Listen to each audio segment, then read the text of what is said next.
صرف جمعے ہی کے دن نماز پڑھنے والوں ذرا اپنے گریبانوں میں جھانک کر دیکھو کہ ہم مسلمان ہیں کہ نہیں۔ صرف جمعے کے دن مسجد میں آ رہے ہیں، جمعے کے دن کی بھی فجر کی نماز ہم نہیں پڑھے ہوتے ہیں، اور جمعے کے دن ہم پہلی صف میں آ کے بیٹھیں 11 بجے سے۔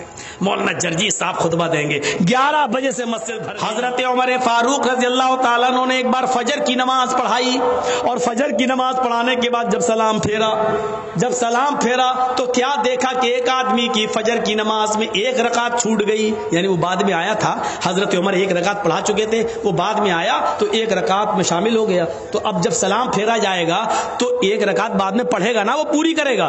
تو حضرت عمر نے اس کو دیکھا، یہ بعد میں آیا، پھر دیکھتے رہے، پتہ چلا ایک ہی رکعت اس نے پڑھی، یعنی ایک مل گئی تھی، ایک پڑھ لی اور ایک بعد میں پوری کر لی۔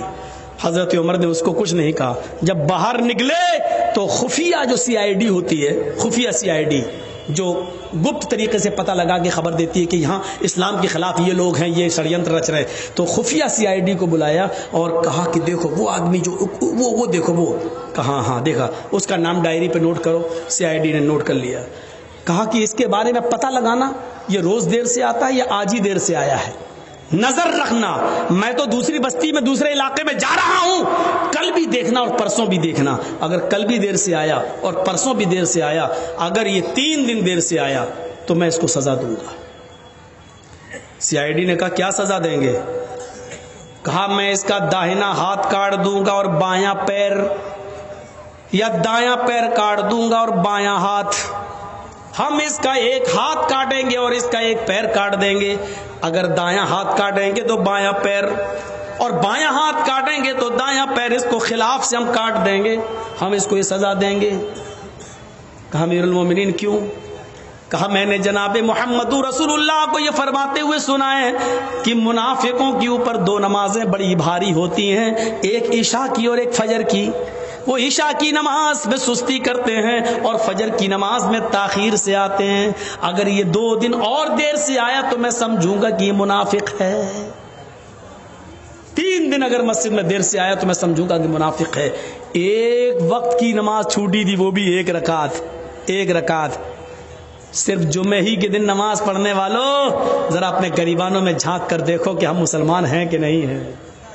اس کی فجر کی نماز نہیں چھوٹی تھی، ایک رکعت چھوٹی تھی، نماز تو مل گئی تھی، ایک رکعت تو ملی تھی، ایک رکعت بعد میں پوری کر لی۔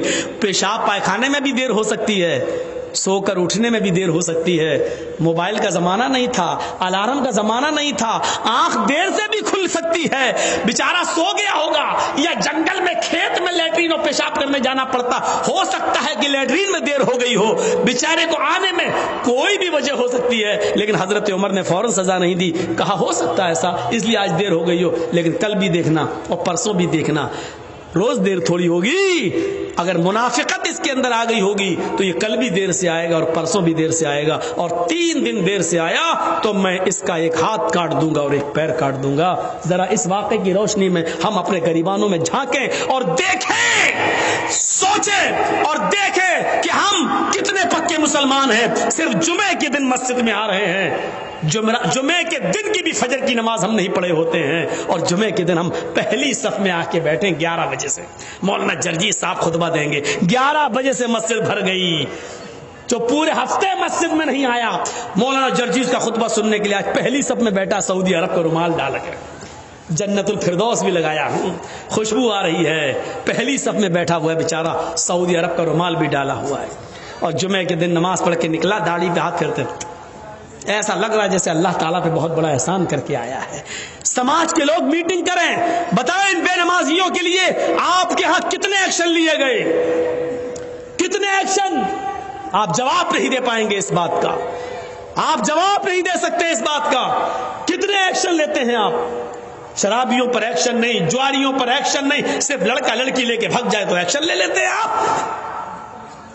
آپ کی ذمہ داری بنتی ہے، آپ کی ذمہ داری بنتی ہے میرے بھائیوں، ہمیں ان چیزوں کو دیکھنا ہے، ہمیں ان چیزوں پر نظریں ڈالنا ہے، اپنے سماج میں ان عورتوں کو بھی دیکھنا ہے، بے پردگی عام ہوتی چلی جا رہی ہے، ان کے پہناوے پر بھی نظر ڈالو، اللہ کے نبی نے فرمایا نساء کاسیات عاریات ممیلات و مائلات، ایک ایسا زمانہ آ جائے گا کہ تم عورتوں کو دیکھو گے کہ بظاہر تو وہ کپڑے پہنے ہوئے ہوں گی لیکن حقیقت میں وہ کپڑے نہیں ہوں گے، وہ اندر سے برہنہ ہوں گی، اندر سے ننگی ہوں گی۔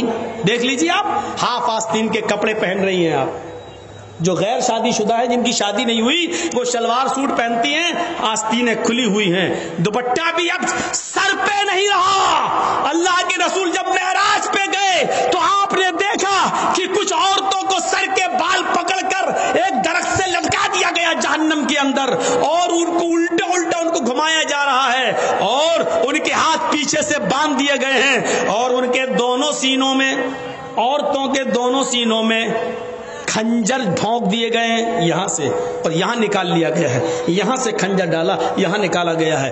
پوچھا اللہ کے نبی نے جبریل یہ کون عورتیں ہیں جن کو اتنا دردناک جہنم میں عذاب دیا جا رہا ہے، جن کے سر کے بال پکڑ کر ان کو لٹکا دیا گیا ہے اور ان کے سینوں میں کھنجر چبھو دیے گئے ہیں؟ جبریل نے فرمایا اے اللہ کے نبی یہ وہ عورتیں ہیں جو دنیا میں اپنے بال کھول کر چلا کرتی تھیں، اپنے بالوں کو دوپٹے سے نہیں ڈھانکتی تھی، اپنے سر پر اوڑھنیاں نہ ڈالا کرتی تھی، اپنے سروں پر اوڑھنیاں نہیں اوڑا کرتی تھی، یہ کھلے بال لے کر چلتی تھی، بازار میں، اسکولوں میں، کالجوں میں ان کے بال کھلے رہتے تھے، اور یہ وہ عورتیں جن کے سینوں میں کھنجر ڈال دیے گئے ہیں، یہ اپنے سینوں پر اوڑھنیاں چادر نہیں ڈالتی تھی، اتنا ٹائٹ کپڑا پہنتی تھی کہ کپڑا پہننے کے باوجود ان کے سینے کا حصہ اٹھا ہوا نظر آتا تھا۔ غیر مرد ان کے سینے پہ نظر ڈالا کرتے تھے، آج ان کے سینوں کو چبھو دیا گیا ہے، ان کے سینوں میں کھنجر ڈال دیا گیا ہے، ان کے سینوں میں کھنجر بھونک دیا گیا ہے۔ ہماری ماں بہنیں یہ عذاب پہ کہیں مبتلا نہ ہوں، ان کے سر کے بال پکڑ کر ان کو لٹکایا نہ جائے، ان کے سینوں میں کہیں کھنجر نہ چبھو جائیں۔ ان کو کہو اپنی بیٹیوں سے اسکول میں جائے تو کم سے کم اوڑھنیاں اور ڈھیلی چادر اپنے جسموں پہ ڈال لیں۔ فرمایا ایک ایسا زمانہ آ جائے گا کہ عورتوں کو دیکھو گی کہ کپڑے پہننے کے باوجود ننگی ہوں گی، ممیلات و مائلات، لوگوں کی طرف مائل ہوں گی اور ان کو اپنی طرف مائل کریں گی، اتنا میک اپ کریں گی، لال رنگ کا کپڑا تو لال رنگ کی لپسٹک، بلو رنگ کا کپڑا تو بلو رنگ کی لپسٹک، ہرے رنگ کا کپڑا تو ہرے رنگ کی لپسٹک، میچنگ نہیں بگڑنی چاہیے، میچنگ نہیں بگڑنی چاہیے۔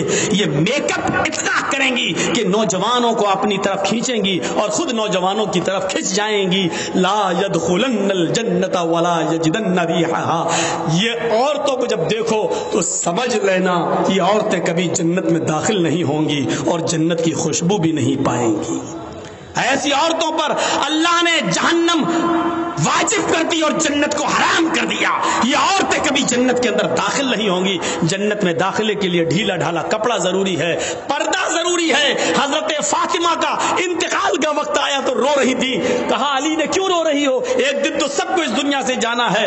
کہا علی میرے شوہر میری ایک وصیت ہے اس کو یاد رکھنا، بتاؤ تم میری بیوی ہی نہیں محمد رسول اللہ کی بیٹی بھی ہو، بتاؤ کیا وصیت ہے؟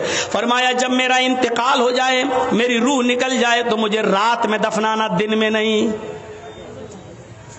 عشاء کی نماز کے بعد اندھیرے میں میرا جنازہ لے کر قبرستان جانا، دن میں نہیں۔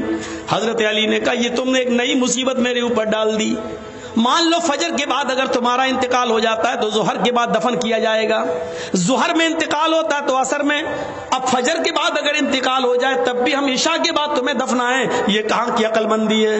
فرمایا اے علی، اے میرے شوہر، میرے اوپر یہ احسان کرنا جو میں آپ سے کہہ رہی ہوں، میرے جنازے کو رات کی تاریکی میں لے جانا، میرے جنازے کو رات کے اندھیرے میں اٹھانا۔ پوچھا ایسا کیوں کہہ رہی ہو؟ کہتی ہے کہ میں ایسا اس لیے کہہ رہی ہوں کیونکہ میں یہ نہیں چاہتی کہ میرے مردہ جسم پر پڑے ہوئے کفن پر بھی کسی غیر مرد کی نظر پڑے۔ میرے مردہ جسم پر پڑے ہوئے کفن پر بھی کسی غیر مرد کی نظر پڑے. میں چاہتی ہوں کہ میرا جنازہ جب اٹھے تو میرے کفن کو بھی کوئی نہ دیکھے. میری شکل صورت تو بہت دور کی بات ہے. حضرت فاطمہ کی یہ نصیحت تھپڑ مار رہی ہے آج ہماری بیٹیوں اور ہماری بیویوں کے منہ پر, ہماری عورتوں کے منہ پر. غور کریں, مرنے کے بعد کوئی نکاح نہیں کر سکتا ہے, مرنے کے بعد کوئی کسی سے دلچسپی نہیں رکھتا ہے. کتنی خوبصورت لڑکی کیوں نہ زمین پہ پڑی ہو, اگر مر گئی تو اس کی طرف کوئی انٹرسٹ نہیں لیتا ہے. لیکن حضرت فاطمہ کیا کہہ رہی ہیں کہ میرے انتقال کے بعد میرے مرے ہوئے جسم پر پڑے ہوئے کفن پر بھی کسی غیر مرد کی نظر نہ پڑے. ایک طرف اس پردے کو دیکھیے اور ایک طرف ہمارا سماج, ہماری سوسائٹی, اور اس سوسائٹی میں گھومنے والی آوارہ گائیں, آوارہ بھیڑوں کو دیکھیے. آج مجھے کہنا پڑ رہا آوارہ گائیں, آوارہ بھینسیں, آوارہ بکریاں, آوارہ بھیڑیں, ان کو کہنا پڑ رہا ہے.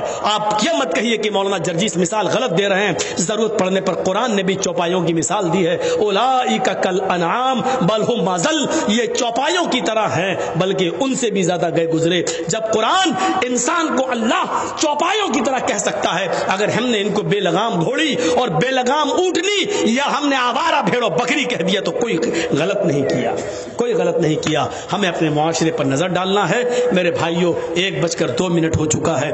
مجھے کہا گیا پہلے آپ کو 9 بجے ٹائم دے دیا جائے گا. میں نے سوچا 11 بجے ختم ہو جائے گا, لیکن 11 بجے ٹائم دیا گیا تو اب ظاہر بات ہے کہ 1.5-2 گھنٹہ تو بولنا ہی تھا, بول دیا. اللہ سے ہم دعا کرتے ہیں کہ بار الہ ہماری خطاؤں کو معاف فرما دے, ہمارے گناہوں کو بخش دے, ہمارے سماج کی اصلاح پیدا فرما دے, ہماری ماں بہنوں کو پردے کی توفیق عطا فرما, ہم جمیع مسلمانوں کو ایک پلیٹ فارم پہ قائم کر دے. جب تک تو ہمیں زندہ رکھ, اسلام پر زندہ رکھنا, اور جب ہمارا خاتمہ ہو تو ایمان پر خاتمہ فرمانا. وما علینا الا البلاغ المبین وآخر دعوانا الحمد للہ رب العالمین. السلام علیکم ورحمۃ اللہ وبرکاتہ.